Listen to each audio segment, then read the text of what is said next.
right, Mr. DeMille, I'm ready for my close-up. Why don't you come up sometime, see me?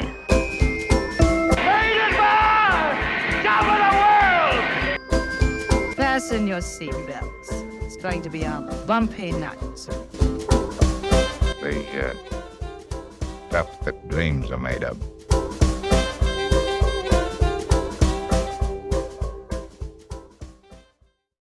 Hi, Wendy here. Before we start off our episode today, I want to remind everybody to check us out on social media, Facebook, Twitter, and TikTok. Also, please leave a rating or comment on iTunes or wherever you get your podcast. You can find us on social media by simply searching Silver Screen Time Machine, and please make sure you follow our podcast, Silver Screen Time Machine, anywhere you get your podcast. Thank you, and enjoy the episode. Hello, and welcome again to Silver Screen Time Machine, Wendy's Classic Film Review. Today I have a returning guest, Ed. Hello, Ed. Hello. Last time you were here, we talked about the Orson Welles classic, Touch of Evil. It was a really excellent conversation. I think one of our best episodes. So anybody that would like to revisit that, just check out A Touch of Evil on the podcast. Ed, do you want to do a real quick about yourself again? A little reminder? Yeah, sure. So I'm actively involved in the local film and theater scene of Pittsburgh. I'm currently in a play with the Heritage Players called Radium Girls, a historical drama, which opens at the end of April, runs a bit in May, and then I'll be participating in the 48-hour film competition as a producer and actor also in May.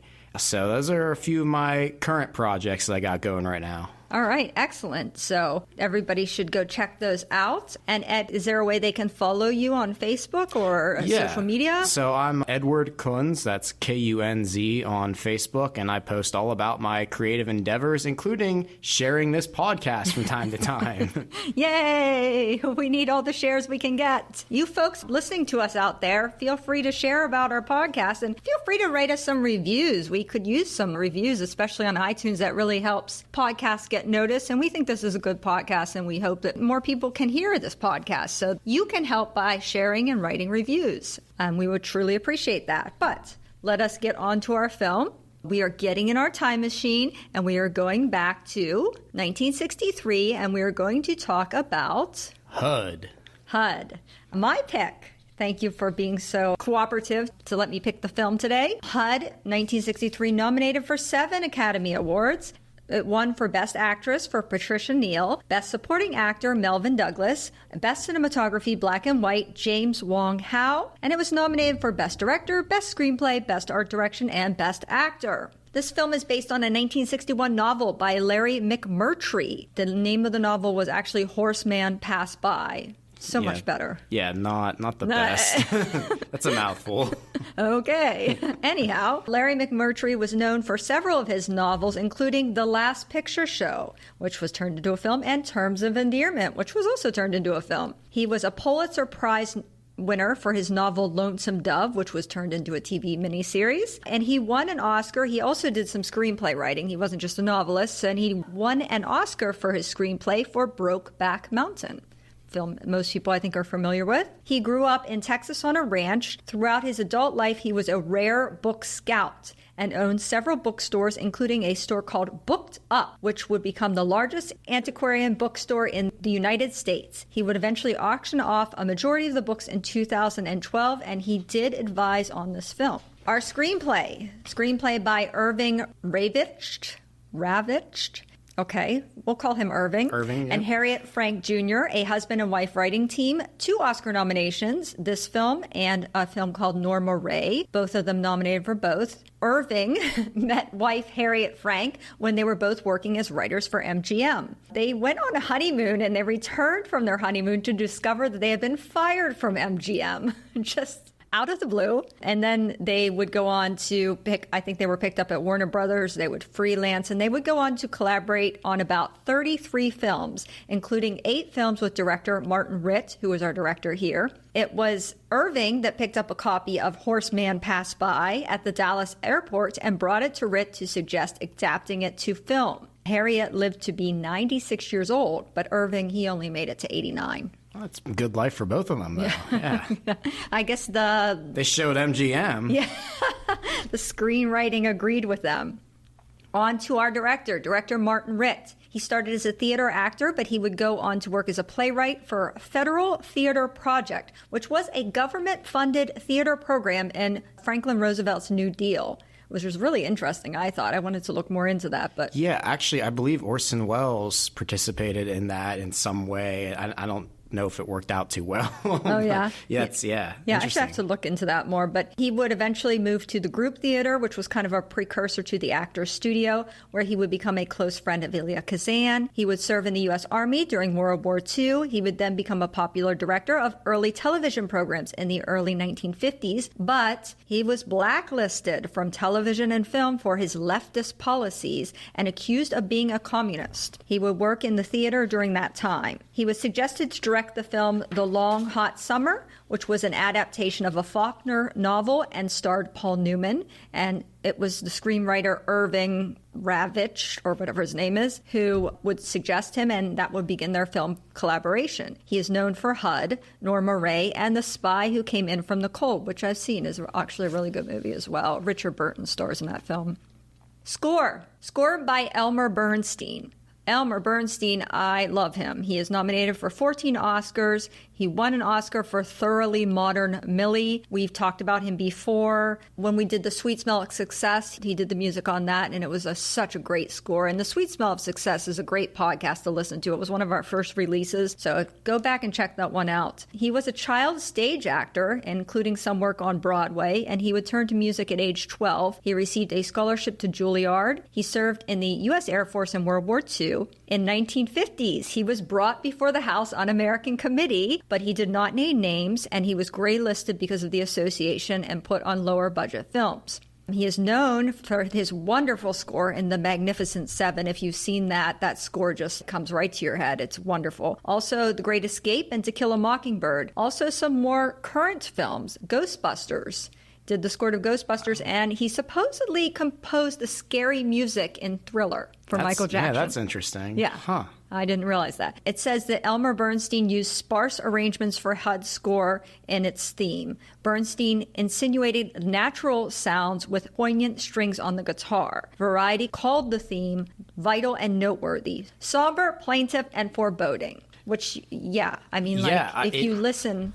Absolutely, it sets the scene, and just it sucks you in. When I was first watching the movie, just listening to the music, particularly in the opening scene, I felt like I was there. I really did. It starts right off the bat with the music, even in the credits. And it's kind of a shame. I mean, I love it. It's perfect for the film, but it's kind of a shame because Elmer Bernstein was such a great score writer that we didn't really have any score. So I think we went through the same thing in The Touch of Evil when we had Henry Mancini, and there was very little score. And we were like, why are you wasting the great talent? It's sad, Elmer Bernstein. Because I don't know. I felt that this movie, the score, it drew me in more so than most scores for movies. And there was hardly any. Yeah, I felt like I could feel the heat in the desert. And I felt like there was like a tumbleweed rolling by me. Yes. Okay. Yeah, very reflective of what's going on the screen and what was going on the screen, because we have one of my all-time favorite cinematographers in this film, James Wong Howe.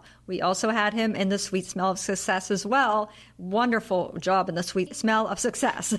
He had 10 Oscar nominations, and he won 2, one for this movie, HUD, and one for The Rose Tattoo. He was born in China. His family came to the U.S. when he was young. He had originally wanted to be a boxer, but wound up moving down to L.A., where he met up with an old boxing buddy and wound up being hired as a cameraman in some of the early silent films. He was able to move up when he employed a trick to make silent film star Mary Miles Minter's tongue twister. Mary Miles Minter's eyes looked darker by having her look at a dark object. It was actually black velvet he had her looked at. Back in the days of the silent films, I don't know if you know this, but if you had blue eyes, the film stock they had at the time, the blue didn't turn out very well. It would make your eyes look actually white. So, blue-eyed actresses had a lot of trouble in the silent film days, but he apparently had her look at this dark black velvet and it darkened her eyes, and she liked him so much that she insisted he be the cameraman on her next picture, and then that sort of transitioned him into cinematographer, and he worked steadily through silence and transitioned into talkies. He had a reputation of being a perfectionist and being difficult to work with. He was also a victim of racial discrimination during World War II because he was Asian, and there was a strong dislike of the Japanese. People didn't really differentiate between Japanese and Chinese, so he actually had to take to wearing a button when he walked around anywhere that said, "I am Chinese." Oh my gosh. Yeah, so he wouldn't be persecuted. This is a nice theme we have going here with HUD. He was also gray-listed during the House Un-American Activities trial because his wife was a communist. Oh. And he was a communist by association. And he had trouble finding film work until the film The Baron of Arizona, which was a Vincent Price film, had reestablished his career. I'm going to talk a little bit more about him because I just love him. Howe earned the nickname Low-Key Howe because of his penchant for dramatic lighting and deep shadows, a technique that came to be associated with film noir, as we know, Orson Welles. Later in his career, as film stocks became faster and more sensitive, Howe continued to experiment with his photography and lighting techniques. It said he shot HUD in black and white to elevate its dramatic propensities. It was filmed in Panavision. Howe used high contrast with unbalanced light and dark tones. He highlighted the white ground and clear skies, making the shadows black. Dark tones were overpowered by light ones, creating a sense of infinite space, which you do get that sense. For faces and structures, Howe used light reflected from the ground. The contrast between the environment and objects silhouetted against the background provides a sense of depth. You really see that in a lot of the scenes when it's pitch black out and they're just the person, like Paul Newman or whoever, is completely lit up. That's common throughout this film. And Howe considered this film his best work. It really is amazing. I was shocked by just the level of the quality of the cinematography for a Western type of movie from the early 60s. It's a work of art. Yeah, they got a good one in him. Just one last little note about the crew is that the costumes were by Edith Head, which basically Edith Head did all the costumes in that day and age, so not surprising. Not really much of costumes. I mean, they're wearing sort of Western garb. You think of Edith Head with these fancy, beautiful dresses, but that's typical, not necessary in this film. West clothes, Western, jeans and button-downs. Yeah, correct. That's all I have with the crew. Do you have anything you want us to talk about with the crew? No, I think that's about it, yeah. Okay, so a couple little trivia things I have. This film is considered a revisionist Western. That is because the character of HUD is considered an anti-hero.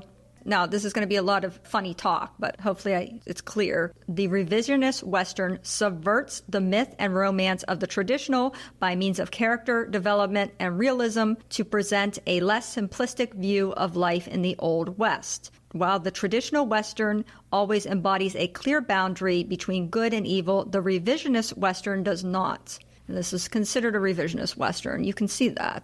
Oh, yeah, absolutely. HUD is definitely an anti-hero, anti-protagonist type of person. He's actually quite villainous, but yet winds up being quite beloved for some reason by the audiences. Yeah, it's very odd. As you're viewing the film, you think he's super cool, and yet simultaneously think, I hate this guy. So you both, in one hand, you admire him. And for me as a guy, I'm like, I want to be HUD. And on the other hand, I'm like, I want to be everything that's the opposite of HUD all at once. And you have to just keep watching the movie to kind of determine, well, do I like this guy or don't I like this guy? Well, it does help that you have one of the sexiest actors from the golden age of Hollywood. I'm sure the women didn't mind. Oh, no, the women, they like care. That bad boy demeanor. Oh, yeah. I looked at it from the guy's perspective. Like, he's really cool. I like to be a cool guy. But the women, oh yeah. I mean, even in the movie, you could tell he got all the women essentially. He got all the women. Well, not all. Oh, not all. All but one. But we'll talk about that. Another thing, all of the exteriors and all of the interiors, except the inside of the Banyans' house, were shot on location in Texas, specifically on the Texas Panhandle and in Claude, Texas. Claude, Texas is where the city scenes were filmed. The ranch was a place called Goodnight Ranch, where they filmed the ranch scenes. The house interiors were done in a studio in Hollywood, which is where I assume our art directors that got nominated for the Academy Award, I assume that's where they come in, the house interiors. HUD's budget was $2.35 million, and Paramount executives were unhappy with the film. They felt it was too dark and were displeased by the black and white cinematography. What were they thinking? And HUD's lack of remorse and unchanged behavior. Although Martin Rackin asked RIT to change the film's ending, Newman and he decided to keep the original ending. After HUD was previewed, Paramount considered dropping the project, feeling it was not commercial enough, but Ritt flew to New York and convinced the executives to release the film unmodified. And guess what happened? HUD was acclaimed during its premiere at the 24th Venice International Film Festival. After its general release on May 29th, 1963, the film grossed $10 million at the domestic box office, earning $5 million in theatrical rentals, and it was the 19th highest grossing film of that year. So take that, Paramount. Yeah, come on, guys. It's amazing. And I think you said about being a revisionist Western. The thing is about real life. This movie felt very grounded in reality. And I think that's kind of what appeals to people. In real life, you don't always get the good guy, bad guy. Sometimes you have these gray areas, and HUD very much exists in that gray area. Yeah, and the characters were very realistic. They didn't come off as these characters in a book or something. Yeah. They came off as people living these hard lives. The dialogue felt very natural throughout the entire film. Agree.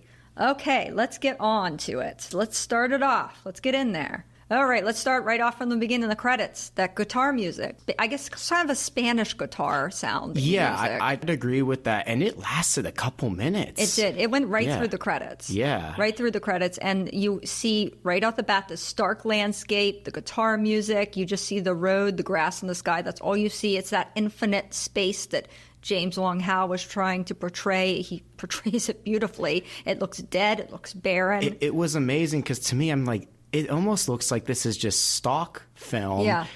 But it was a couple minutes of, we'll just say, stock film. And I was all in. I was like, well, what's that in the corner there? Oh, nothing? Okay. It was entertaining. It was very immersive. Yeah, and you just really get a sense of the whole landscape and what it would be like. Like you said, you almost feel yourself in there. They very literally set the scene. Yeah. So finally the credits are over, and the first thing you see is this truck driving along. And when the truck starts driving along, switch to the radio and this country song. And we wind up see this truck letting somebody off, and it turns out to be one of our main characters, Lon, who is played by... See if I can get this kid's name right, because it's said in a funny way. Brandon DeWild. It looks like it should be DeWild, but it's apparently DeWild. He played Lon. This kid, he was nominated for one Oscar, Shane. Both parents were actors. His father was a stage manager. He made his Broadway debut at age 7 in The Member of the Wedding and went on to make his film debut in the film version of the play. He then got the role in Shane. He was a child actor in Shane, and he was nominated for Best Supporting Actor, the youngest at that time to be nominated for an Oscar. But his parents did not tell him he had been nominated, and he only found out years later. Well, that's just awkward. Yeah. He would go on to star on his own TV show called Jamie. He did a lot of television work throughout the 1960s. He actually wanted to pursue a music career and was apparently a good singer. But unfortunately, at age 30, he was driving a camper van in Denver when he lost control of the vehicle and crashed, the camper landing on its side and pinning Brandon in the wreckage. He would be taken to the hospital but died from his injuries aged 30. Wow, that's tragic. And they said he had a little bit of trouble after. He was very cute as a child actor. He's very good looking in this film. But they said getting into adult roles, he had a little bit more trouble because he was short. He still kind of had that pretty look to him, and he really struggled. It also said that he was in a film with Angela Lansbury, and she said she thought he was a pretty troubled person, and she had gone to talk to his parents about it, and they pretty much told her to... they pretty much rebuked her, and she said she wasn't all that surprised when she found out of his untimely death, although how having a troubled childhood makes you get into an accident in a camper, I don't know, but apparently she figured he was just going to die young. It wasn't like he was James Dean racing around or anything. But yeah, that must be, she just thought, oh, something bad's going to happen to him. And that's sad. I was wondering, because I didn't actually recognize him, but I was like, well, he seems like he should have been an up-and-comer. Like, why don't I recognize him in a movie that's 60 years old? And, well, that's why. That's why. But, and he's wonderful, and Shane as well. So, anyhow, Lon. And, I did notice throughout this film, I don't know if you noticed this, but it always seems like Lon is the one making the radio play. When you see Lon's character a lot, he's got his own little private radio. He's playing the country music on his private radio, or he's playing the music on the jukebox. It just seems like this country, nobody else plays it. It's always Lon. So it's like this little country tune music is always following Lon. So I'm not sure what they were insinuating there. That's an interesting point. And conversely, the other characters constantly are telling him to shut it off. Yes. Yeah. Stop playing the music. Yep, exactly. So Lon comes in this town. He's looking for Uncle Hud. He runs into this fellow sweeping up glass, which the glass sweeping up is very noticeable. You hear the breaking glass. And you instantly get a sense of what Hud is like. Yep. Because he said, basically, the guy sweeping up the glass said, yeah, Hud was here, or something along those lines. And like you said, you get the impression Hud is a troublemaker. Just by him talking to the random people in the village looking for him, you get the impression we haven't even seen Hud, and we know he's not a good guy. But Lon winds up finding Hud's car in front of a house. He's honking to get him. Hud bashes open the door, right? Here comes Paul Newman, all his great Paul Newman rebel, angry, angsty role. You know, this is Paul Newman's bread and butter right here. How dare you wake me up at 2 p.m. in the afternoon? And he's hanging around some married woman. That's where he's been. He's hanging out with some married woman. Lon tells Hud there's trouble at the ranch, and he's like, oh, what trouble there will be? Like, he's very unconcerned. And he said the granddad wants him, so we realize that obviously whoever this is, we haven't met the granddad, is going to be Hud's father and Lon's grandfather. And just as they're coming out of the house, Hud begrudgingly goes along. As soon as they're coming to the house, this fellow drives up, and we get the impression that it's the husband. And he's asking who's coming out of this house at this time of the day. And Hud says it's Lon, basically blames it on Lon, this young kid. It was an absolutely terrible power move, because he knew that this guy wasn't going to beat up a teenager. He was going to hesitate. And so, yeah, Hud just kind of took control of the situation. He was like, I'm going to have words with you, kid. Don't worry, sir. I'll take care of this. And then they just drove off, confusing that poor guy, embarrassing Lon. It was just horrific and also kind of funny. Yeah, but the thing is, too, really, the guy really, look at these two men. Come on. Look at the two people there, Paul Newman and Brandon, whatever his last name is. Who do you think is sleeping with the wife? Yeah, and I also, look, I might be reading too much into it, but I got the impression that this gentleman might have been a traveling salesman, and that's, the wife was lonely, and Hud is around, so, right. Hud has a reputation. He does. This boy Lon have a reputation? Probably not. I don't even know why he asked that question. It seemed obvious who it was. That maybe he was just being polite, These were guests in his house. At least one of them was. One of them was, yeah. So about Paul Newman, we might as well get him out of the way. He is a 9-time Academy Award nominee with 1 Oscar for Best Actor for The Color of Money. Grew up around Cleveland and was interested in the theater at a young age, performing in plays throughout his childhood. He served in World War II in the Navy as a gunner/radio man and flew in bombers. This is interesting. He was supposed to be aboard the Bunker Hill, which was some sort of an aircraft carrier or something, in the Battle of Okinawa, but his pilot had an earache and he was grounded, and so the rest of his crew that was supposed to fly with the pilot to this Bunker Hill was also grounded. But the rest of the squadron went on and was flown to Bunker Hill, where a kamikaze pilot would attack the vessel, killing several hundred crewmen, including many of his squadron. Wow, that is pretty wild. Yeah. So Paul Newman could have technically been on that boat and blown up, except for an earache from a pilot. It was really weird. Thank you for your service, earache pilot. But Paul Newman would wind up moving to New York to study with Lee Strasberg at the Actors Studio, and he would act in plays in Broadway, where he met Joanne Woodward there, and they married. He got his big break in Cat on a Hot Tin Roof. He would then star in The Long Hot Summer that we talked about with Joanne Woodward, and he would begin his association with director Martin Ritt and would eventually form a production company with him. In fact, their production company produced this film, Hud. This is an odd fact. Newman was an excellent blues and jazz piano musician. I don't think a lot of people know that, but many people may know he was an avid sports car racer who competed in races nationwide, winning several national championships. And of course, he created his own food company, Newman's Own, and donated the majority of the proceeds to charity.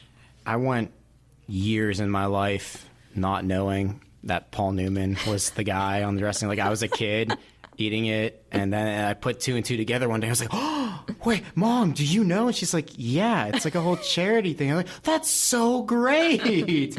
And then I was like, good for you, Paul Newman. Yeah, good guy. So, as we said, they get in the car, they manage to get away. The husband doesn't go and chase them. We see, of course, the HUD doesn't hesitate to throw Lon under the bus. We get the impression he doesn't have a lot of morals. He's talking in the car with Lon about his father, and you can sense that there is an issue between them just based on the dialogue. You have the guitar music again, and he pulls up into the ranch and he parks his car on their hired help's flower bed, which is interesting. And this is the point I wanted to get to because I have a weird little thing here. In the beginning of both of the movies, for which Brandon, whatever his last name, was known, Shane and HUD, the bad guy destroys a flower bed just outside the house. It's a very weird coincidence. Yeah. So the housekeeper's name is Alma, and she's in the house witnessing this, saying, oh, he's driving over my flower bed again. So what the big emergency is he comes in and he sees the father. His name is Homer, is played by Melvin Douglas. Homer tells HUD there's a dead cow and he's concerned, and HUD is kind of, meh, whatever, I don't care, blah, blah. And then Alma's there. We meet Alma, the housekeeper. She's kind of laid back. HUD talks down to her a lot, kind of talks very disrespectfully to her, but she doesn't seem to really care. She's kind of slovenly. She doesn't wear shoes. They actually said this part was supposed to be a black woman. That's, yeah, I read in the book. Yeah, it was an African-American woman. And they just didn't think in 1962 that they could get away with the abusive way, that he's going to treat her. Yeah, that's interesting. Yeah, because he did talk down to her, disrespected her the entire movie, and she just kind of, she took it, I thought she was very stoic. Yeah, she didn't really... She didn't, like, it just rolled right off her back. She didn't let him bother her. And I was surprised. I mean, she actually gave it back to him to a degree. Did. And that's interesting because nobody else in this town really seems to talk back to HUD. Except the father. That's true. Homer. He does, yeah. Oh, he does more than that. Yeah, his fair share. Homer.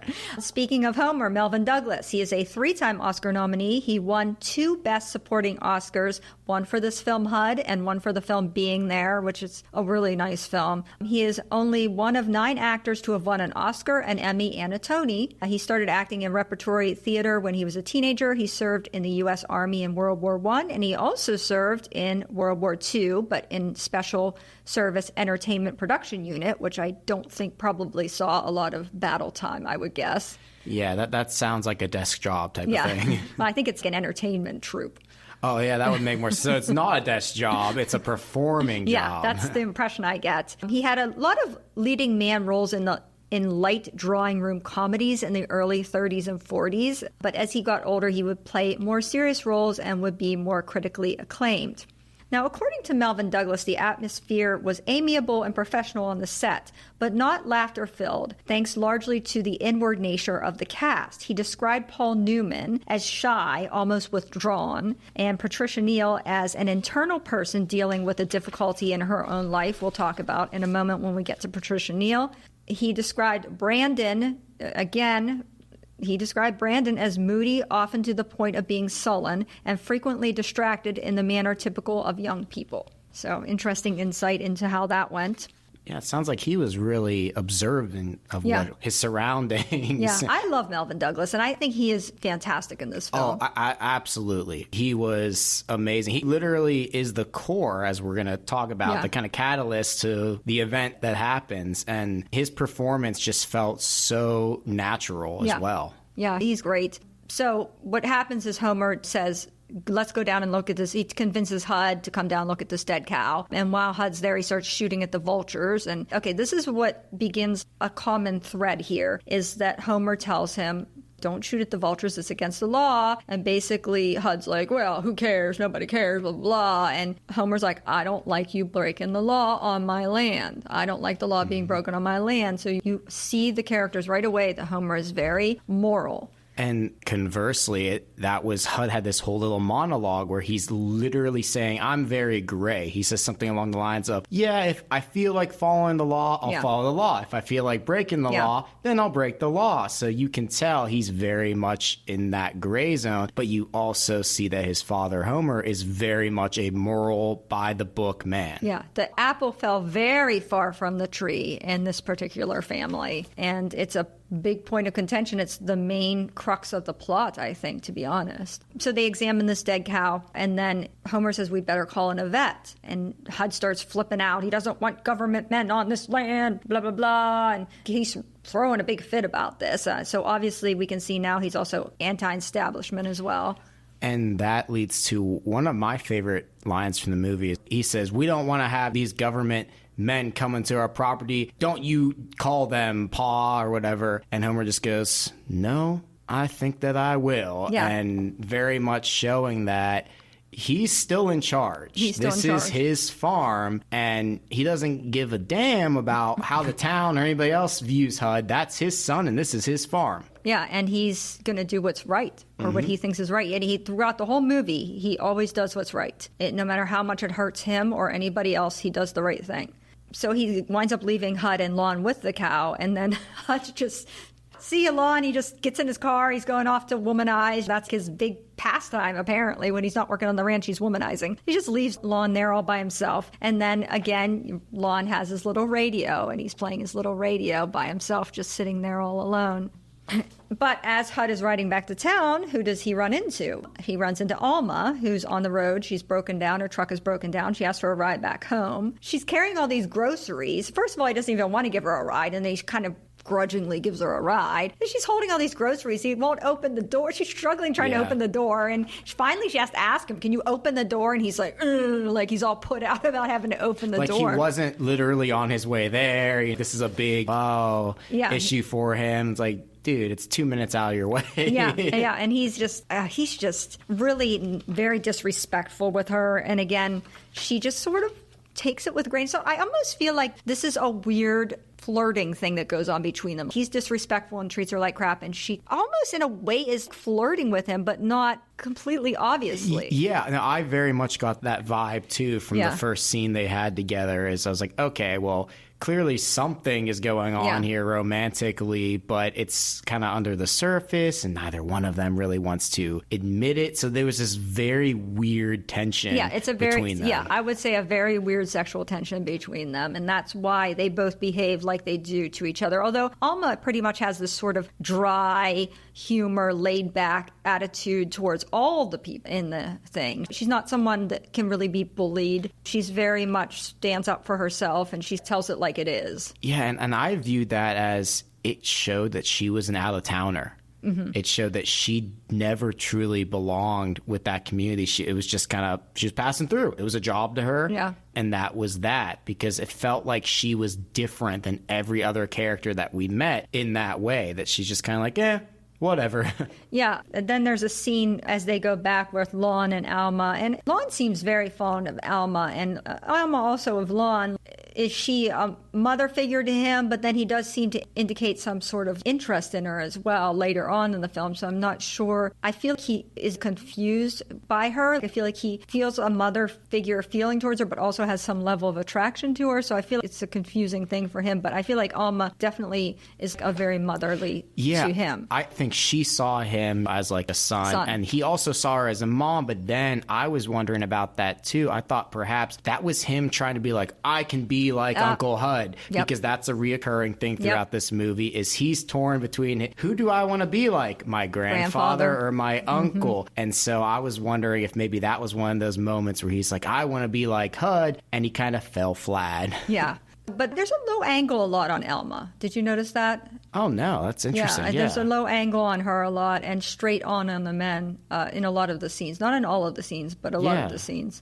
We might as well talk about Patricia Neal since we're talking about Alma. Patricia Neal, nominated for 2 Oscars. She won an Oscar for this film, most deservedly. I thought her portrayal was excellent in this film. Absolutely amazing. One of my favorite things that I noticed in the film, I was like, there's no way that was planned, is there's one scene where she's just doing some dishes and then a bug comes in the window. She just smacks it away and she just keeps rolling, as if not. It was so natural. And I would argue that that's how her entire performance was just so natural. Yeah, she seems like the character.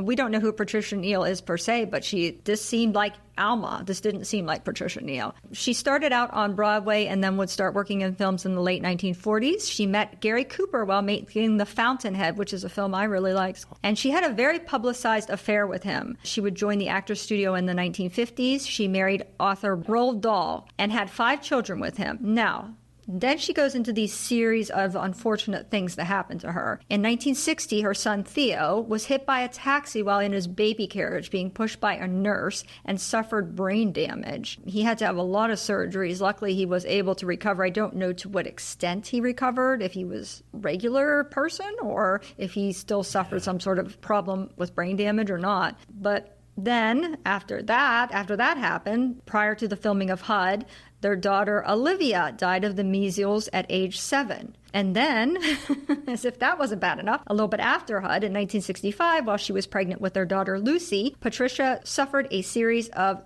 cerebral hemorrhages and a humongous stroke that left her in a coma for 3 weeks. She was able to successfully give birth to a healthy Lucy, luckily, but she had to go through a very substantial rehab to learn how to walk and talk again.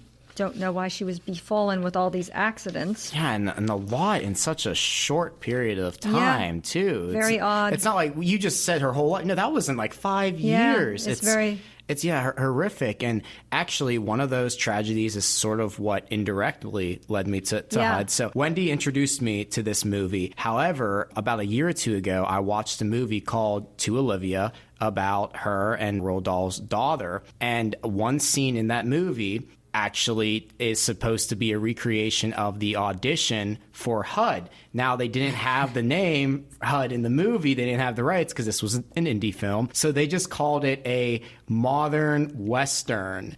And I was like, oh, this is interesting. However, they actually had, I believe, some of the dialogue or something close to the dialogue used in that movie. And I was like, oh, that's cool. And then didn't think anything of it. I'm watching HUG and I go, oh my gosh, there it is. Yeah. So, yeah, I mean, her performance is that legendary. You know, that they should have called it a revisionist Western. Yeah. Obviously, they should have listened to the podcast before they made that. Well, that's why you have a time machine. Yeah, we'll fix this. Go back, yeah.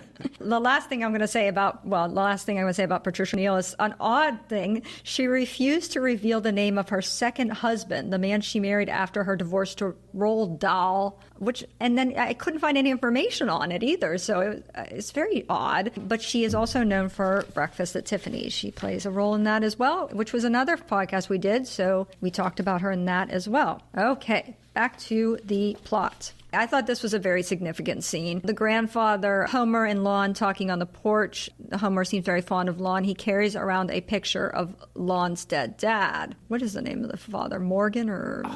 something with I can't remember his name either because he's mentioned, but he's mentioned a lot as like my brother talking or my daddy Lon, so or my son. Yeah, they don't really use his name. And in fact, I think it's something like. And I don't know if his wife's name is even mentioned at all. That's definitely not mentioned. Yeah. But he carries around a picture of Lon's dead dad, and Lon says he doesn't remember the dad. I guess he died when Lon was young, and Lon is asking Homer why doesn't he have a picture of HUD. So very significant. Mm-hmm. He's carrying around a picture of his dead son and no picture of his living son. You could just look at him, perhaps. He doesn't need a picture. HUD winds up asking Alma to go to town with him, but she, of course, declines. You get the sense that she wants to have as little time around HUD as possible. Even though she does flirt with him when she's with him, it also seems like she tries to avoid him a lot. You get the impression that she doesn't trust herself around HUD. Yeah, it's really interesting because I think she knows that if she's with HUD, she might do something that she's going to regret. And so instead she's like, no, I got to remove myself from that temptation. Yeah, and so Lon says, hey, I'll go to town with you to HUD. And HUD says, yeah, okay, come on, and let's go. And Homer says from the porch, as they get in the car, be careful. And HUD turns around and gives him this look, this reproachful look, and he gives Lon the keys. And this is a foreshadowing right here to something that they're going to talk about later on in the film. Doesn't make any sense to us right now, but it will make a lot of sense later on. And when they go into town, and like you said, Lon seems to look up to Hud. I mean, does seem to want to be with him. And then this is the scene where they're coming into town again, when they pull up into town and it's very dark in the town, and you see their face in the truck too. When they're in the truck, the faces are lit up real nicely. That's that kind of lighting we were talking about. Oh, yeah, James Wong Howe. He does a really nice job of lighting them, and everything else being dark. He did a really cool POV shot in the truck as well towards the start of the film. That really impressed me too. Yeah, and then also when they pull up into the town, everything's dark, but you get the lights from the shops. The shops are all lit up real beautifully. He does that really well too in The Sweet Smell of Success. So they get into the town, and Hud goes off probably to a bar, we're guessing, and Lon's like, oh, I'll go with you. And Hud's like, no, get lost. And he winds up going into this store, and he's looking at this kind of, I guess, this smut book or something, this sort of smut book. I think he just casually picks it up at random, and the store owner starts being really weird. And he's like, oh yeah, did you check out that book in like this weird way, this creepy way? He was such a creep. Yeah, I was like, what is the...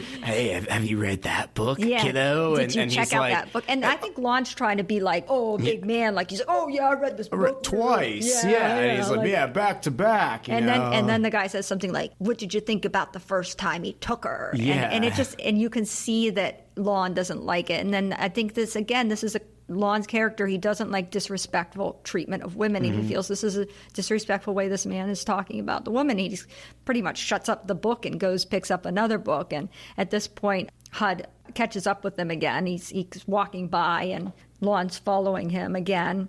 And this is when Hud starts talking about when Lon was born and how Hud's mother had died. We don't really know what happened. What happened to Lon's mother? We don't know that at all. Yeah, I don't think that's ever said at all. Yeah, who's Lon's mother? No name. It just said died when... Well, no, that's Hud's mother. Who's Lon's mother? Oh, yeah. No, I think there was one line that said she died when he was a baby. Yeah, I thought they were talking about... Hud was talking about his mother died when Lon true. was a baby. Okay, this is a very good point. We have two dead moms, and one died when somebody was a baby. No names given. We don't know no further details. These men are just like, they're dead and gone. That's it. Yeah, very odd. And he's talking about his good old days after that, how he was out womanizing all the time. And Lon says, yeah, I'd like to do that too. And Hud says, oh, yeah, well, come along with me. And then you can see Lon, no, he doesn't really want to do that. He's just trying to show a certain side to Hud. He wants to be like Hud. He wants to pretend to be like Hud. But when the chips are down and the bluff is called, he backs off. He doesn't really want to do that. So Hud goes off and does whatever. He sleeps with that married woman, whatever he's doing. And then you get a lot of scenes that just end and then other scenes start. Like you'll be at the town with Hud and Lon, and then all of a sudden, next thing you know, Lon's sleeping in his bedroom and Alma comes in. It goes like that a lot in this film. So this is when I started to get confused about the relationship, because when she came in his room and he wasn't dressed, remember, he wasn't wearing anything, and he was definitely flirting with her. Yeah, and she's just like, oh, are you naked? Well, I have those PJs for you. And he's like, no, I like to be naked. She says something along the lines of like, well, you do look good that way. And then he's like, wait, what? Because it's almost like she kind of turned that little Hud flirting on him for a second, and he folded. He was shook, and it was just like a very kind of awkward, almost funny Maybe that's situation. The way. Maybe Alma knows how to deal with his sort of teenage crush on her. It's possible, that was a way of kind of shutting him down, or that might have been a way she was maybe trying to teach him this weird, subtle lesson of not being like Hud. You know, like, hey, I flirt with Hud, but you don't want to be like that. Come on. Yeah, you're the nice, sweet boy. Yeah, exactly. Okay, so here comes the beginning of some bad stuff in this film. The vet comes to examine the cow, and the vet, he says, oh, we have to make an inspection of all the cows. He thinks this cow might have foot and mouth disease, which apparently is a very bad thing. And I actually had to go and look up foot and mouth disease because I wanted to see what it really was. I was not familiar with it either. So, I mean, it's a good thing, though. Yeah. Foot and mouth disease, or hoof and mouth disease, is an infectious and sometimes fatal viral disease that affects cloven-hoofed animals, including domestic and wild cows. I'll just say cows. Bovids. I'll just say cows. Never heard that word.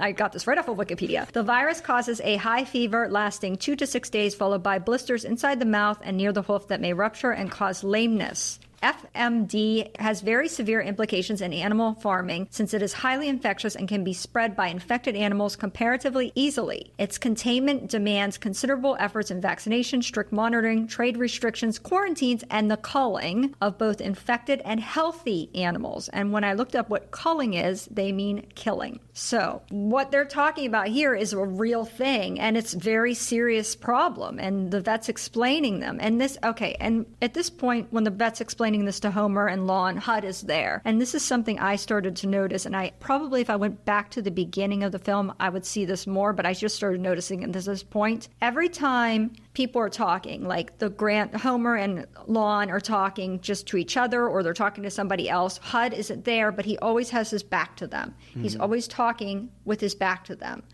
All the time he's posed like that with his back to them, and they're always looking forward. And they're always in like a straight line, and he's always behind and with his back. Yep, and I thought that was a really significant place. They clearly placed them there on purpose. I think Homer says, I bought some Mexican cows. Could that be where this is coming from? And he said, yeah. He said, it could be. He said, but any cow that's come in contact with those cows, if this is what's going on, is going to have to be put down. And he's like, that's all my cows.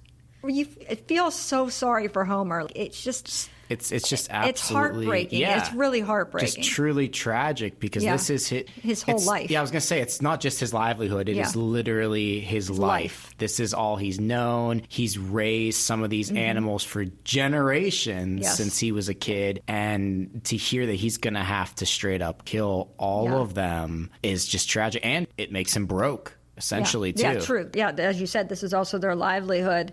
So, but they're not sure. The vet's going to go and they're going to do this testing on all the cows and see. They have this way of testing them to see what happens. And Homer's sitting there kind of depressed, and Hud starts flipping out, saying, oh, Hud's a real piece of work, man. This scene just shows you what kind of person Hud is. He says basically, don't listen to those government men, and I've worked all my life on this ranch, and I deserve my share, and what you need to do is, before they even test these cows, is go sell them to somebody else and make your money. And Homer's like, are you kidding me? I'm not going to go do this to my neighbors, put a bunch of sick cows on them, start an epidemic. And he keeps arguing. Hud keeps arguing with him to do this. And Homer's like, no, he's not going to do that.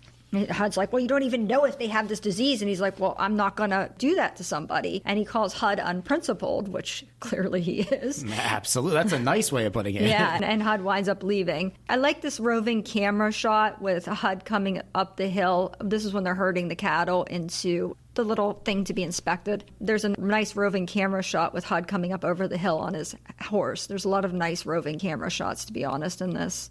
Now, they're busy herding all these cattle, and Homer's sitting there by a water spot. He's tired. He looks very defeated. Poor Homer. And Hud comes over and says, hey, why don't you take a rest? Why don't you go take a nap?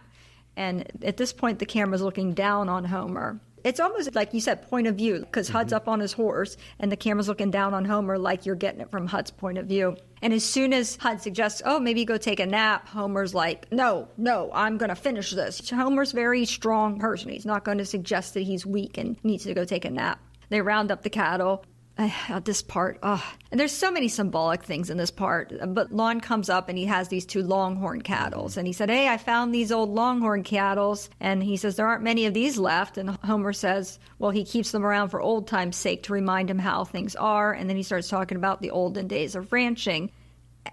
And you kind of get the impression that there's a correlation between the longhorns and Homer himself. Mm-hmm. Yeah, absolutely. I felt that whole scene was a good way to establish kind of who Homer is, how he's still of the old ways. He's still the American dream of the Old West, expansion, and we can make the world a better place. And Hud is very much the new age, like, it's all about me. Yeah. We're here for a good time, not a long time type of mentality. And not only that, just the Old West in general, because by the 1960s, Old West, that wasn't really a thing anymore. Cowboys were on TV, but we had this ranch, which was almost sort of frozen in time from like the early 1900s, like the Depression era. And Hud wanted nothing to do with that, but Homer was trying to hold on to that, trying to teach his grandson, Yes. these are the old ways, and the old ways Are the work best. Yes. Yeah, and so they used those longhorns as a sort of parable, symbolic, analogy, which was really, and it was heartbreaking because I was like, why don't we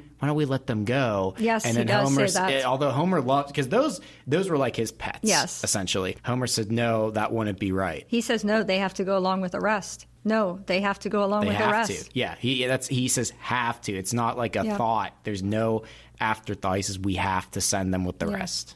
And then Lon and Homer go to the theater, and then I wonder, what year is this? what year is this? I was like, okay, this is cool. I really liked that because it was nice to see like the old movie theater. But what threw me was they just start and they're like, and now will everybody please sing Old Clementine, oh my darling, and everybody's oh my darling, oh my darling, and I'm like, this is a movie theater. This is not like a live event. This is not the national anthem. But hey, everybody got real into it. Yeah, especially Homer. Homer starts singing very enthusiastically. Which, again, is one of those things where this is something that was old school and, carried on. So he was excited. Yeah. And then he sort of has that man-to-man talk with Well, they Lon go there. to the diner after the theater, and who comes walking in? Hud. With his married woman. And Homer asks, he asked Lon, is that Truman Peters' wife? And Lon says yes. And then they're going to not acknowledge him. I was kind of shaken by this because this is, the 1960s, and Hud is gallivanting about town with a married woman. Not only that, he's introducing her as a married woman with his arm around her. And I thought, oh my gosh, that is insanely bold. It's a small town. Yeah. I mean, everybody knows he's running around with her. And I guess that's kind of his point, is he's just like, I'm going to flaunt this. I don't care. And I don't care. Yep. I don't care what anybody thinks. There's no him hawing around. So he walks up to his own family, introduces her, and they give him the cold shoulder. His dad, they say hello to her, but then he pretty much, they go back to eating food and they pretty much ignore him. And then Hud's like, oh, yeah, see how my family is. But then, unfortunately, at that point, Homer actually collapses and he's sick. And Hud and Lon take Homer home. And Lon's really worried about him. He thinks that, he doesn't want to think about Homer dying. And Hud's pretty much like, yeah, everything dies. That's just how it is. Yeah, he has no remorse. It was no sympathy, no empathy. Just complete stoic. Yep. Just, that's the way of the world. And then he says, he's going to die at some point. Yep. Now, what I found interesting about that conversation is Hud doesn't say, you and I are going to die at some point. Yeah.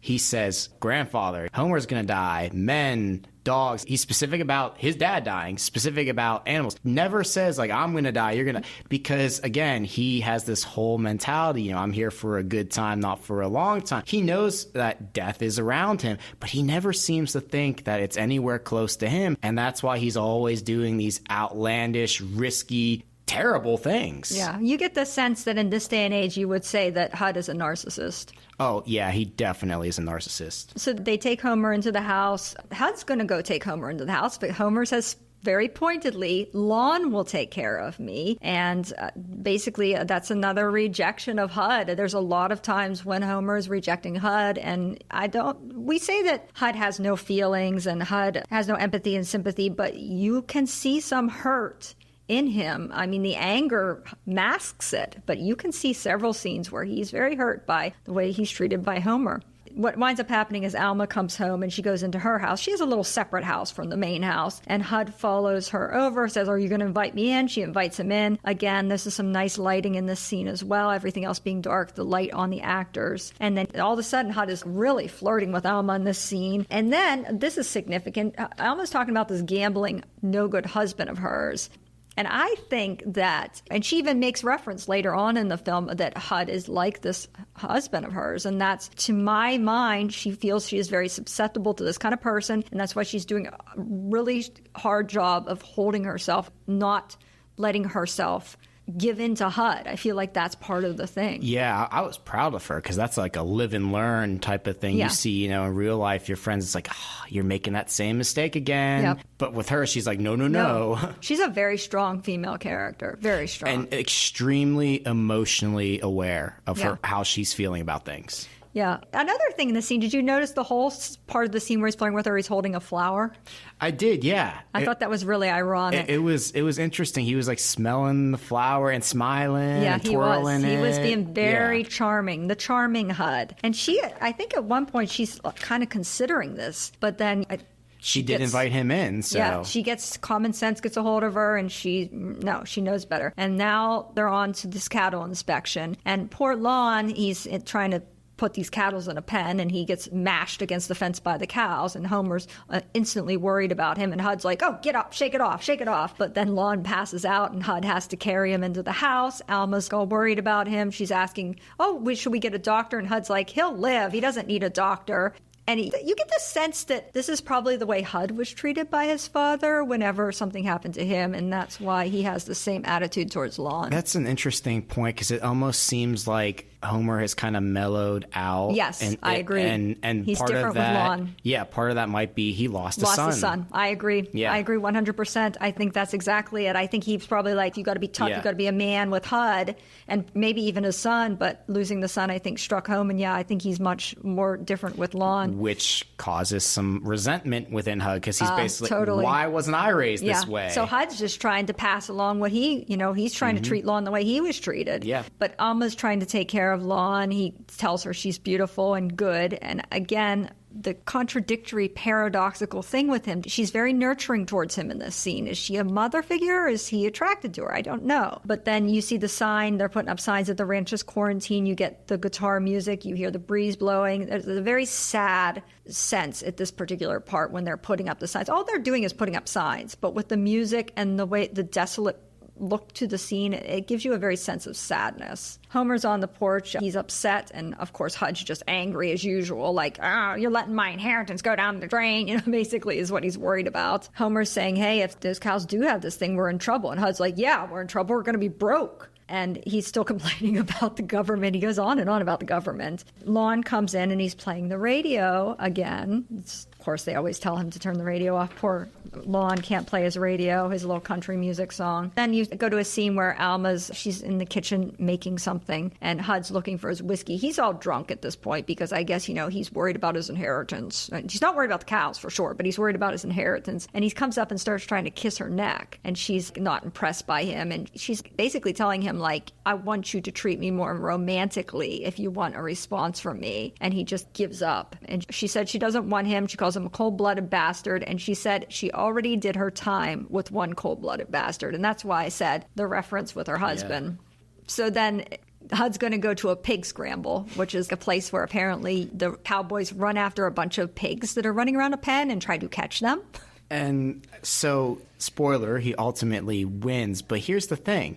He doesn't actually wrestle the pig. No, yes, I know. I'm going to get to that. But before we even get to that, as he's there, he kind of half-heartedly invites them. He invites them very casually to the pig scramble. Like, it doesn't matter, but you get the sense. But he also wants to impress them. He wants to impress them. He thinks he'll win. Because, again, cocky narcissist, he thinks he's going to win, so he wants his dad. And that's a reoccurring theme throughout the whole movie. Is HUD is well known in the town. HUD gets the ladies. HUD has this nephew, looks up to him, and yet he is so lonely. Yeah, he is constantly isolated, like you said, even in the shots, just standing behind everybody, back towards everybody. He's isolated. Yeah. Lon said right to Homer as soon as HUD left, well, I wonder why HUD asked us. And Homer said, HUD's lonesome, like flat out. And then they said, maybe we will go. And Alma says, I'll stay home. I don't like pigs. that was a really good line. Yeah. Really good line. And then at the pig scramble, like you said, HUD sees that Homer and Lon are there. And then, like you said, they're all scrambling to catch this pig. And HUD doesn't catch his pig properly. Some other man caught the pig, and he just grabs him off the man. Yeah, runs off, grabs off the man, and they're like, oh, HUD wins. Yeah, HUD wins, yep. Okay. Yeah, he's all proud of himself, but you get the sense, and Homer doesn't say anything about it, but you get the sense that Homer isn't necessarily proud that he won that way. And he winds up going home. Lon winds up hanging out, and that's when HUD takes Lon to the bar. The thing that I think it's so great about this scene. They go and they sit down in this booth at the bar, and right over Hud's head is the sign that says, "No minors allowed." Right over his head. I was wondering about that. I'm like, well, you know what? I guess they just don't care in a small town. They just don't care. I don't know, but it was just funny that sign was right there. Yeah. And Lon sees this pretty girl at the bar, and he makes some comments about it, and Hud's like, yeah, go get her. And then you can see Lon putting on this front for Hud. It's and all not he real. wants to do is turn on the jukebox. But again, he can't just listen to his darn music. Some guy with the girl has to start giving him a hard time. Yeah, poor Lon is never to listen to his country music. No. He goes to the jukebox, and the girl is giving him a little eye, and he says hello to her, and then the guy next to him starts threatening Lon, and then, of course, Hud comes over, and then he starts accusing the girl of leading Lon on, and then the Hud winds up punching the guy, and then he and Lon get in this big bar brawl, which then they wind up back at the ranch. They're sort of hosing themselves off or whatever, and Lon's all excited because he thought that was a great fun thing to have this fight with Hud. He has this great time with Hud. He's drinking and having fights like a man. And that's when I realized, and I started questioning, what are with the police in this town? Hud is breaking glass in barbershops, beating the crap out of people in bars. No repercussions. No. Nobody cares. I'm like, well, they're kind of like the laws of the Wild West out there. Do you think there's a sheriff? Yeah, I was wondering. Where's the sheriff? Maybe there's like a police strike or something. Maybe. So Hud starts telling Lon about what good times he had with his dad and how Lon reminds him of his dad. And the sounds in this are really interesting. There's frogs in the back. You hear the sounds of frogs, you hear the sounds of crickets, and that's about it. And this is when he tells Lon about the car crash, saying that him and his dad were always going out partying, and one night he was driving the dad back, crashed the car, killed the father. So now we know what happened. And now you get back to that point where when they're getting in the car and Homer says, be careful, you get that reference now. And then Hud thinks that the story is going to make Lon dislike him. And Lon says, no, it doesn't. And they go in and they're singing. And this is another really impactful scene. They're singing, they're coming in, and who's standing on the stairway? Homer. This is a good shot to the stairway shot as well. Homer's standing on the steps. Hud turns his back, like always. Homer's saying, I don't like you corrupting Lon, or whatever, and starts talking about Norman. The father's name was Norman. Ah, Norman. He starts talking about Norman, and Hud starts getting upset, and Homer says, this is a hard thing to say to somebody, but he says, I was sick of you even before that. You can tell Hud is hurt by what his father is saying to him. I mean, he's saying really cruel things to him. I thought it was interesting because he was saying cruel things, but he said, the shot, it's almost like he had the high ground, like literally. He was high up on the steps. Yeah, literally had the high ground, and you could tell it's the moral contrast between the characters, and yet they flip it on its head because Homer says these things that are pretty cruel, like you said. I mean, he basically said, I don't love you, son, and I haven't loved you in a long time. It was before you killed your brother. Yeah. So, wow, it was impactful. And you can tell that Hud is hurt by this, although he's trying to put on this front like he's not. He wants to know why he feels this way about him. Homer says, it's because you don't give a damn, you don't care about people. You live for yourself. And then Hud says, my mama loved me, but she died. In this very sort of sarcastic tone. He's always talking in this sort of like frivolous way, but you can tell that this is a front. He's hurt and this is a front.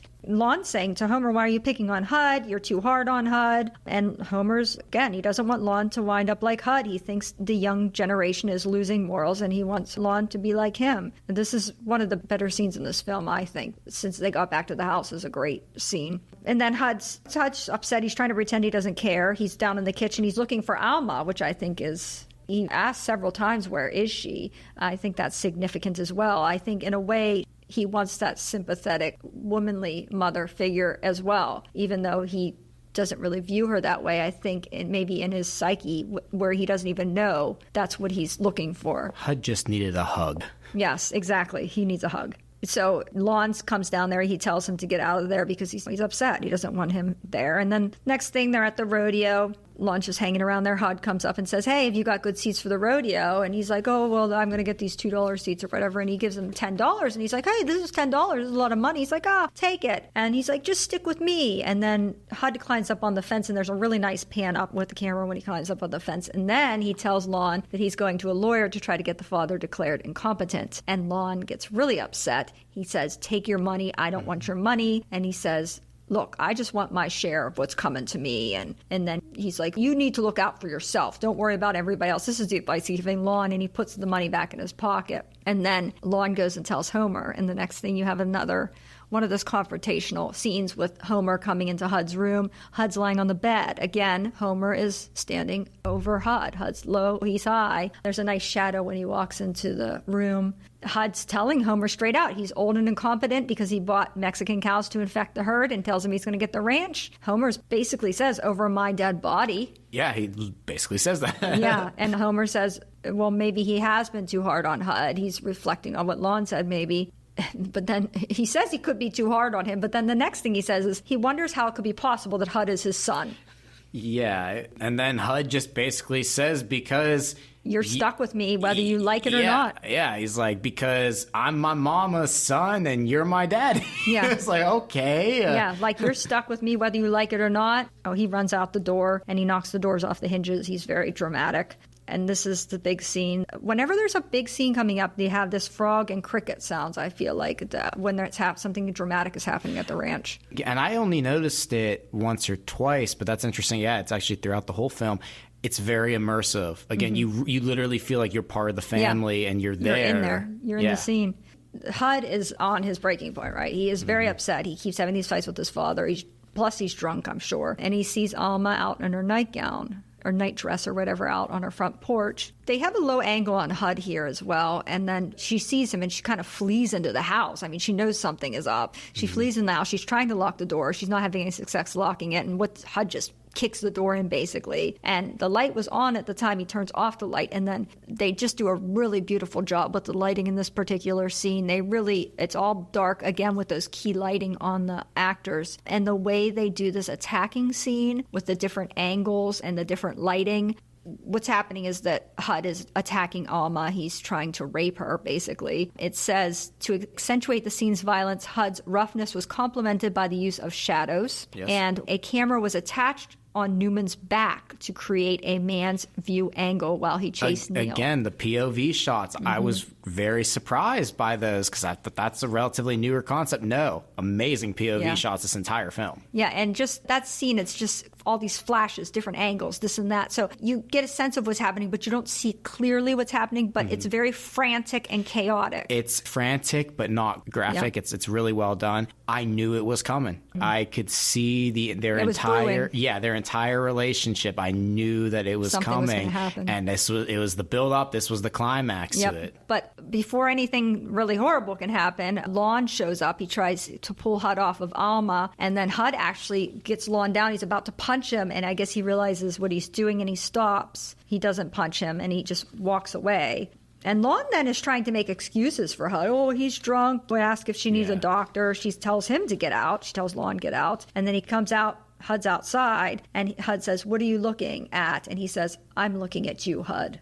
In a way that I just think it's like I'm seeing you. Yeah, that's exactly how I took it, is for the first time he's seeing how grotesque his uncle really is. And that's the point where he decided, I want to be like my grandfather and not like my uncle. And then he says, Hud even says, "Oh, Lon, you've been wanting her too all these years." And Lon said, "Yeah, maybe, but not mean like the way you did it." And then things just go from worse to worse in this film. Yeah. So Homer is out on his ranch. The vet comes, the tests are done, and guess what? It's the hoof and mouth disease. And Homer says, "Oh, I don't want to drive them into a pit and shoot them." And that's unfortunately what they have to do. The vet does suggest, hey, look, you're getting old. Why bothering with these cattle? Get some oil leases. You make some money. And Homer says, I won't be putting any holes in the ground while I'm here. And he says, holes in the ground and oil wells aren't like cattle. You can't go among them and feel pride in raising them and caring for them. And Hud's like, there's money in oil. And that's, again, the old way versus the new way. Hud wants just let somebody come and drill oil and make money off of it. Whereas Homer, raise the cattle, do the work. And Homer says he wants to earn his money. He even said that. Again, Hud's got his back to the father all the time. Hud has his back to him. And Homer very nicely thanks the vet. And then you see the bulldozers digging a pit. And then you see the three men standing together. Sometimes Hud is standing with them. Sometimes. He was, yeah. But, I mean, he had a gun, so. Yeah. They herd the cows into the pit. There was a lot of camera work done to avoid seeing the cows shot. There's a lot of interesting camera work in this particular scene. You have Homer on the horse looking at the cattle. The only really noise you hear here are the cattle and the men calling herding noises. And they keep showing the cattle's face, which is really... As if an attempted rape scene didn't, shake you up enough. Now we get to see these cows and the brutally slaughtered. They keep showing their faces, which is really sad. It did say that for the filming of the cattle slaughter scene, the Humane Society was present to monitor the animal's treatment. The herd was sprayed with a substance to make it appear ill, and bungee cords were tied to the cattle's legs. Camera angles were arranged by Rit and Howe to avoid showing the death of the cattle. When a man was shown shooting, the camera would switch to the cattle, and the crew shook the cords, creating the effect of the herd being shot. Interesting. So that's how that was done. And there's a lot of different cuts back and forth. When you go to quick cutting like that, that usually indicates chaos. They get the cows loaded in, and Lon and Hud are at the edge of the pit. They have guns. They're participating. And I feel like when they first show Lon and Hud over the pit, it really looks like they're standing over a grave. With the sky behind them, just them to the sky. It looks like they're standing over a grave. Well, it was the death of their ranch. Yeah. So Homer gives the order to start shooting. They cut a lot to Homer as well. They'll cut to the men shooting. They'll cut to the cows. Then they'll cut to Homer. His face. It's just, this is a heartbreaking scene. Like I said, they don't show the cattle dead or anything, but they just stop shooting and you get the sense that the cattle are dead, and they start spraying something over them, probably to keep them from contaminating things, I would guess. And then there's Lon and Hud against the sky again the same way. And Lon goes over to Homer, and then he said, "Oh, that didn't take very long." And Homer says, "It doesn't take long to kill things. Not like it does to grow them." And then I wonder if that's a reference to his son as well. Yeah, I was wondering. That's a really good line, Norman, too. I caught that line, and I thought that could just be like the fact that his entire life he worked to build up this ranch, and in 5-10 minutes, everything is gone now. It could be his son is dead. It could be the fact that he raised Hud, and look how he turned out. Yeah. Hud's still alive, but he's morally dead. Yeah, true. And then, like I said, nothing gets better here. No. The next thing you see after they start bulldozing over the cows with the dirt, so it is indeed a very big cow grave. That's exactly what that pit was. And then the next thing you see, there's a scene of Homer looking at his two longhorns that are still in the pen. And there's a guy that comes up in the car with the vet, this random guy, and he says, "Oh, there's a couple we missed." And he comes out with his gun. He starts to go in the pen, and Homer tells him, "Get out of the pen." He said, "I'll kill them. I raised them." And the guy says, "Well, there's no guarantee that you will." And then Hud comes up on horseback and says, "He just said he would." Which was really interesting, because that's like the only, I think, moment in the entire film that Hud actually respects his dad, supports him, has his back. And so it shows like right there, just that moment. Okay, Hud does love his dad or respect his dad. There's some caring. Or at least he believes his word is... That's true. At least he believes him. There's something there. Yeah, and the vet, he tells Homer he's sorry that all this happened. He tells the ranch hands he doesn't have any work. He has to let them go, and he asks Hud for the rifle. And Homer goes into the pen, and you just see these two cows looking at him. Oh, it's so sad. It's really so sad. I don't know how they did it, but you could almost see the cattle had like familiarity with him. Like they were looking, oh, he's come to pet us or come to feed us. They had a friendship. They weren't surprised that he was there. And then...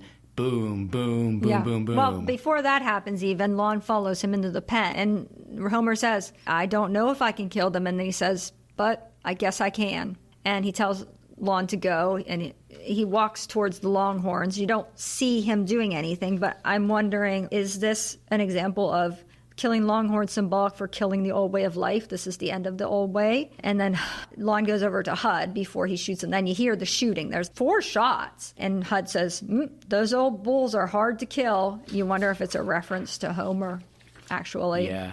And then after all that horribleness, then Alma is packing up and going to the bus. She's leaving. Lon comes in. He doesn't want her to leave. He offers her money. She won't take his money. He drives her to the bus. He keeps asking her not to leave. He says he needs her, and she said she can't stay, but she gives him a hug goodbye. And this is the first time we see her actually start to cry or show any vulnerable emotion. Even after she was attacked, she wasn't crying, but she's crying when she's saying goodbye to Lon. And then, coincidentally, Hud is coming out of the lawyer's office trying to declare his father incompetent, obviously. Yeah. And he sees Alma at the bus stop and he says, our little ruckus didn't run you off, did it? And she doesn't really answer that. And then he apologizes for being rough on her. And she says, she admits at this point that she wanted him and that it would have happened anyway. That's what you get the sense she's running away from, not only just because of that, but she doesn't trust herself around him at all. And she gets on the bus, and when the bus door opens, the darkness, and the bus door opens the light, it's so cool. It's really a good job. Another POV shot from the perspective of the bus driver. Yeah.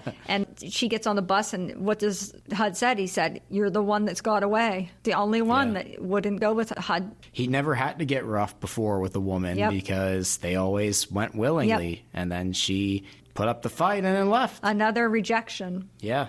Another rejection. So Lon's upset. He's driving home. HUD's behind him. He's honking. He starts rear-ending him for some reason. Just because HUD's annoying.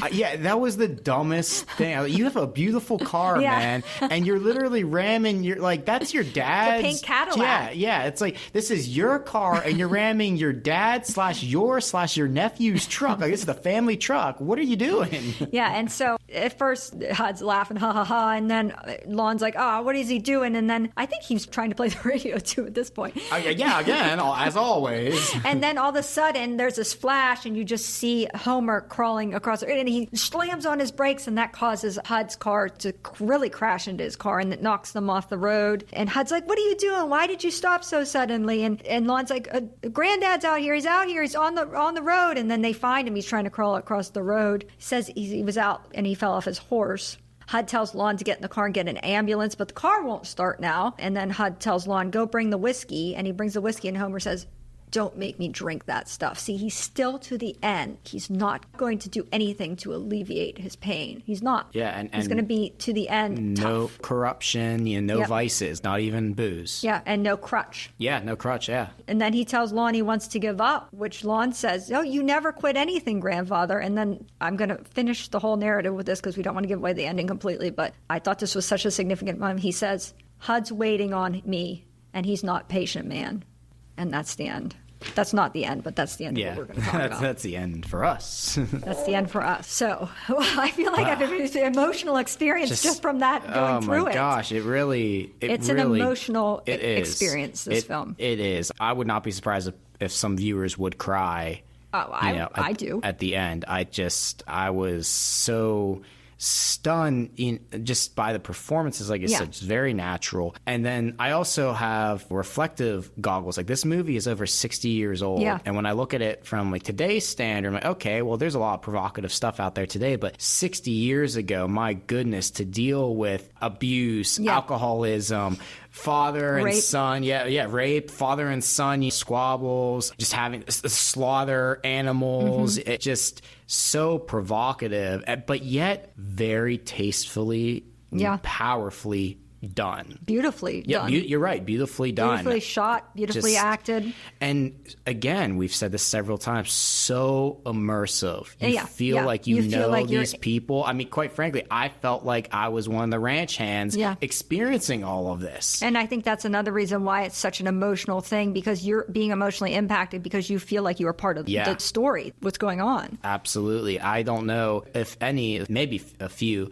films have really taken me in the way this did, that I felt like I was there, not just watching a movie. I felt like these are real three-dimensional characters. Yeah. Well, okay. We have the big important question. Rating 1 through 5. What do you rate HUD?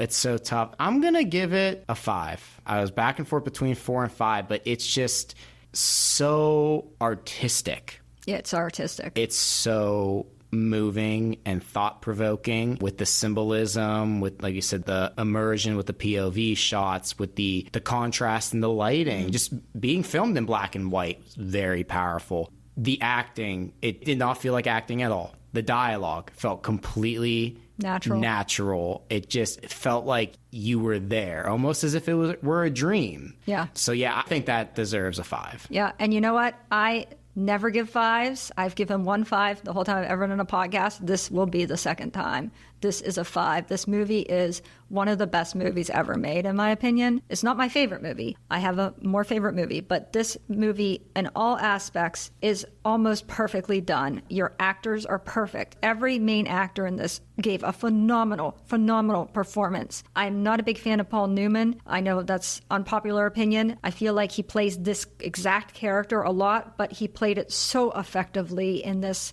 and he did such a beautiful job of masking other emotions with a facade, a bravado. He's supposed to be this horrible villainous person, but you feel for him, and that's very hard to achieve as an actor. Brandon, kid that played Lon, I thought was phenomenal. Melvin Douglas, of course, phenomenal. Patricia Neal, both definitely deserve their Oscars, 100%. One of my favorite cinematographers, the cinematography on this is perfection. The music, the lack of music, what the sounds are, perfect for this particular film. I mean, there is nothing about this film that you can critique and say is bad. Like you said, the dialogue, the screenplay, everything. There's so many lines on this that could be just quotes. It's amazing. It's an amazing, incredible film. Yeah, and it's just a testament to what film can be. You know, a truly artistic, immersive experience, and emotional. Throw that in there too, because this is very emotional. And like you said with the quotes, thought-provoking as well. There are a few lines that we discussed that just hit me and it's thought, wow, that is just that's a powerful life lesson, not just something from a movie. So absolutely deserves the 5 out of 5. And on top of it, there's a subtext, a level of symbolism that's behind everything. All these things one of these films that you can watch the first time just to watch the film. The second time you can start to learn a little bit more, trying to dig deeper into it. The third time you can still learn more. This is a film you can watch over and over again and still learn something or find a subtext. I love films like that. So great job to Martin Ritt, the screenplay writers, everybody involved in this amazing job. But I think we are running very long. This is hard not to talk about this a lot. But thank you for watching the film and discussing it with me. Yeah, absolutely. Thank you very much for introducing it to me formally, not just a weird reference in some other movie. I was blown away. I thought it'd be an interesting, fun, old school movie. But like I said, it was an immersive experience. And I'm very glad to have gotten to watch it. Yeah, and we highly recommend that you all out there, if you have not experienced this film, to do so. And even if you have experienced it, watch it again. Check out the subtext. Definitely worth the rewatch. Yeah.